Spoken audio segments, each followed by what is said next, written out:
An invaluable tool for improving your skills as a sim racing driver is data acquisition. So I'm going to show you how to use the data acquisition resource in Live for Speed. Starting with hotlapping. Choose a car and a track.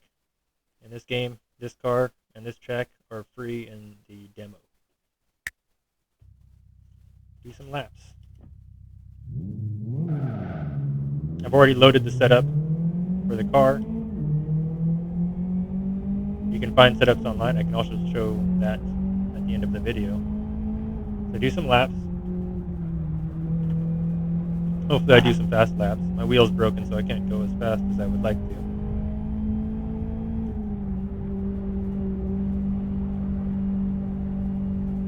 So we'll see how fast I can go.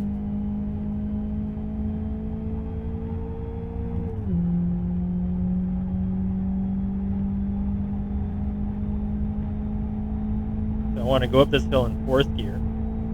Keep the wheel torque going, 4th. Brake at the edge of those rumble strips, turn in, and give it throttle and not slide like that, like I just did. Turn in, full throttle through the chicane. Don't hit that red curb. Take the car all the way out to the outside of those curbs. Make sure to not hit the rev limiter when you're shifting up. Shift at near red line, coming down this hill. You want to really maximize the wheel torque in each gear in these low horsepower cars. Brake near 100, maybe a little bit after, turn in, hit your apex.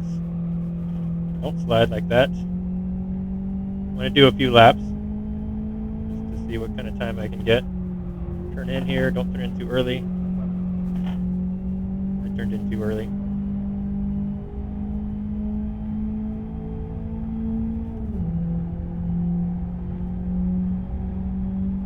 Brake near the 50. Whoa, broke too hard. That was really sloppy.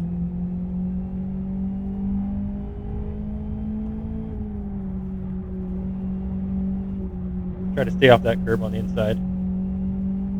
You want to carry as much speed out of that corner as possible for your flying lap, which this isn't really as fast as I can go. That was really sloppy. So I'm going to do, like I said, a couple more laps. See how fast I can go. Brake at the rumble strips. Turn in. Come off the brakes. Get on the throttle. On the exit. Full throttle. Around the chicane. Uh-oh, hit the curb. Okay, hit the curb. There we go. Take it all the way to the outside.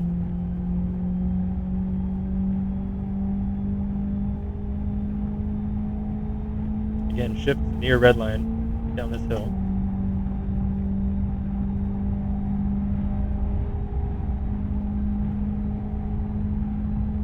Carry the speed down the straight. Brake after the 100 line. Brake straight, and then turn in. Try to hit your apex. I missed it. I need to turn in earlier. That corner, you want to just carry the speed around the corner. It doesn't matter about your exit. No, I've invalidated the lap. The exit of the corner isn't that important because the straight afterwards is really short. It's faster to brake later into that turn than it is to get a good exit.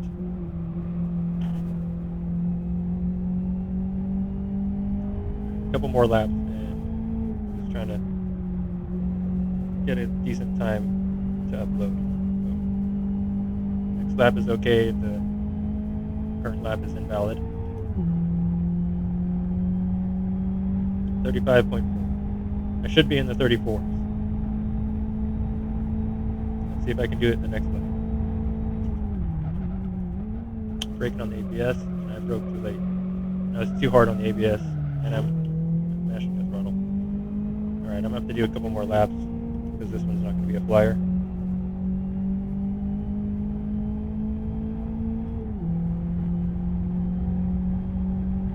I still want to follow the motions, even though this lap is in the bin.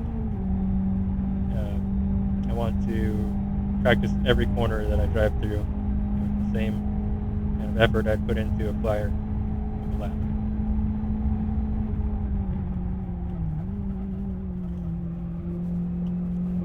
throttle.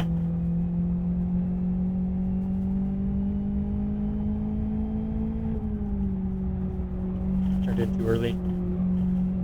Caused me to understeer on the curb because it doesn't have any camber. The curb doesn't have any camber, so I understeered on it.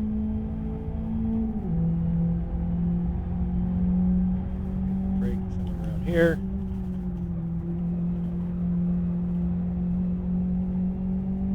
Take the car all the way to the outside. Set up for this corner. Full throttle through the apex. Alright, that was a decent exit. Should be able to get a decent time off this next lap if I take the hairpin properly.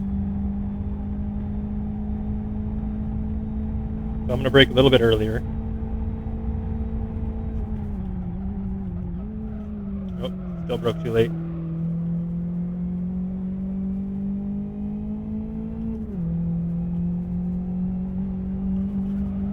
Slid through the chicane. It's not going to be fast. It's really important to carry the speed out of the chicane because this long straight to the next corner.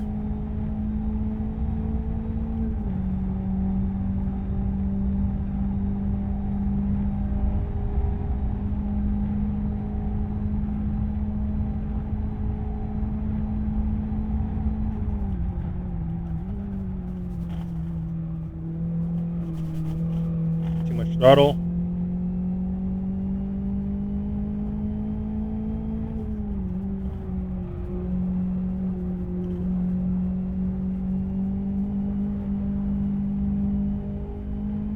Might be able to get a 34 with this lap.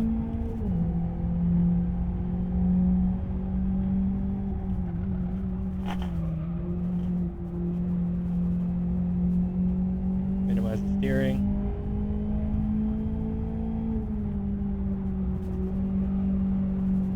Slid too much through the corner.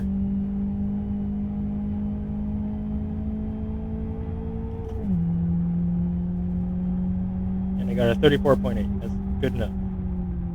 Exit. Save the replay. And this is BL1 XRG 1 minute 34 seconds 0.85. Alright. And race. Now, what I do is go to Liverspeed World, which is right here on the Liverspeed website, the lfs.net. Click on Liverspeed World. It will take you to this page. And then you sign in. There's a sign in button. Go to hotlap analyzer. No, that's the wrong button. Go to hotlaps. Hotlap charts will pull up this page, and you can upload a hotlap. Upload your hotlap replay labeled as .spr here. So you choose a file. This is my video file. Go to my Liverspeed file, data, go to SPR right here, and look up Leg of Lamb BL1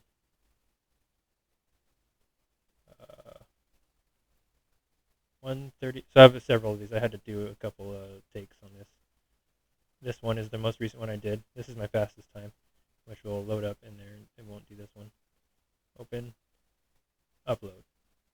So it'll upload this file, but it's slower than my fastest. So it doesn't really matter. And you can actually click on here. I can click on somebody else's time. And I can compare stuff. How do I do this? Click another. What does this do? I can compare this stuff here. And I can compare in hotlap analyzer. I'd rather choose a different time. I can do it here, or I can click on the icon there. Choose the car and the track. Click OK. Go to my time, which is on this leaderboard, which is a 34.24. Here it is. This is my username. Click on that one. That's the red car shown right here on the top right. And then load the blue car, which I'm going to choose a time that is a second faster, so a 33.2. 33.24. The cars are synced up. This syncs the times. You can see the charts shifting when I hit sync. And this is the speed as shown right here. This is the brake as shown right here. And I can zoom in on this as much as I want. Alright, I'm going to hit play. You can see this right here. This zooms in also. Play. Alright, I'm going to zoom in on this speed graph. And as you can see the differences in my speed versus the driver's speed, the other driver's speed. So I'm going to bring it back over to here. At this point, as shown on the brakes, right here, that's where that driver applies full brakes. And they are probably using keyboard, as shown by this graph. So they're faster than me on a keyboard probably. Does it show? Oh, so they're using a clutch. I don't know what LHDAG is, but they're not using a shifter. They're not using a shifter. What is LHDAG? Anyway, whatever. So as shown in the graph, they're more efficient at slowing the car down, and they're carrying more speed into the turn. And you can compare that with the brakes right here. So they carry more speed into the turn, and then they get the car stopped better than me. They slow down more than I do through the turn. And as you can see, they get on throttle. They're already starting to go faster than me right here at this point. And through the chicane, pause it again, they're carrying just a few more miles per hour. I'm at 106, shown right here. And they're at 108, shown right here at this point in the chicane.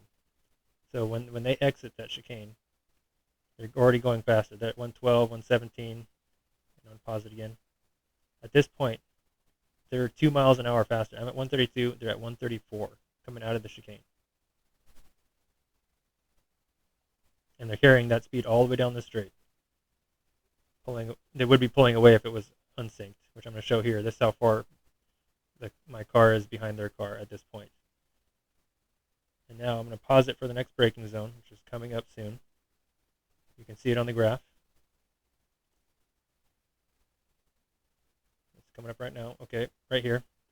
As you can see, their curve is much sharper than my curve. So they're applying the brakes, which is shown right here, much more effectively than I am, which is one of the places they're saving time.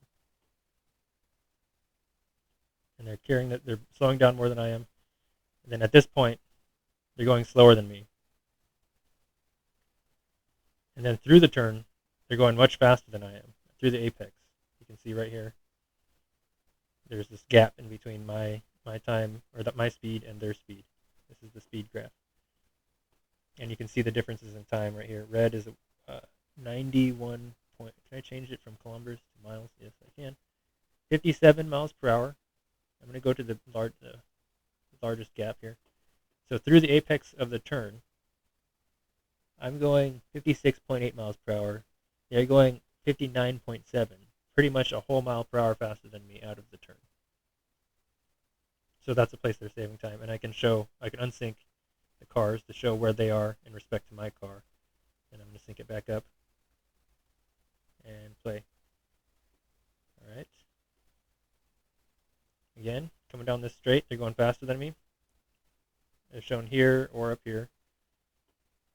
I'm going 73.4, they're going 74.1. That is a significant speed to be carrying on these slow cars. And then this braking zone, where is it? They apply more brakes than I do, and earlier. And their speed is shown here. And they have a sharper curve again. Another place they're saving time is they're more effectively slowing the car down by applying more brake and earlier. Excuse me, I got the burps. Coming out of the turn. Pause. We're taking practically the same line.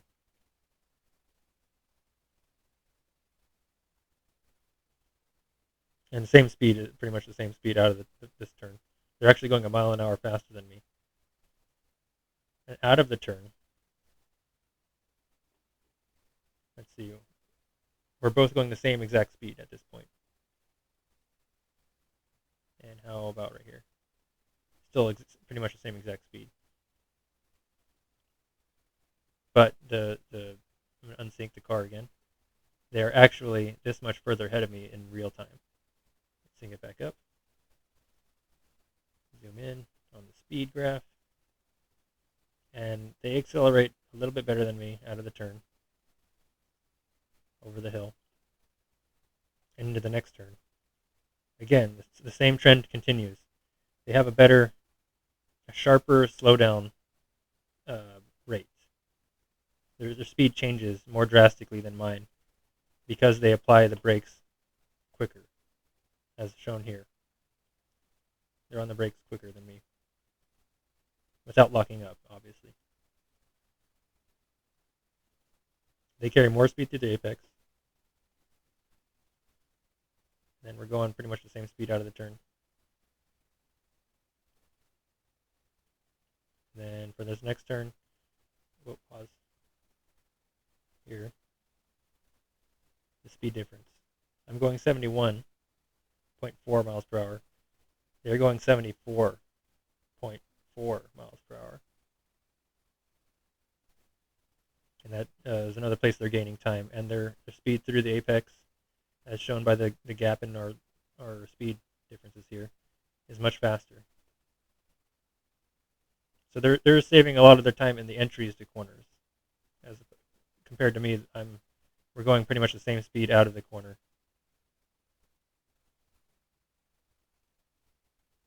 And that pretty much completes a lap. And as you can see, our speeds are practically the same. They're going a mile per hour faster than me, which is significant in these cars. But according to this, a more accurate speed, I'm going 85. They're going 85.6 miles per hour. So 0.6 miles per hour difference. And anyway, this is a very valuable resource to be able to compare your times with other people to see what exactly you're doing, especially right here where I can look at the brakes. I can look exactly what they're doing on the brakes, and then I can pull up another graph. I'm going to close this one. Pull up another graph, and then this is the throttle. This is where they're applying the throttle. Where is the line? Right here. So yeah, they're probably using a keyboard, and even though they're using a keyboard, they're still faster than me because they somehow use their keyboard more effectively than I can use my wheel. And you can see by this graph, they are off the throttle much later in this particular corner, and they're back on throttle sooner.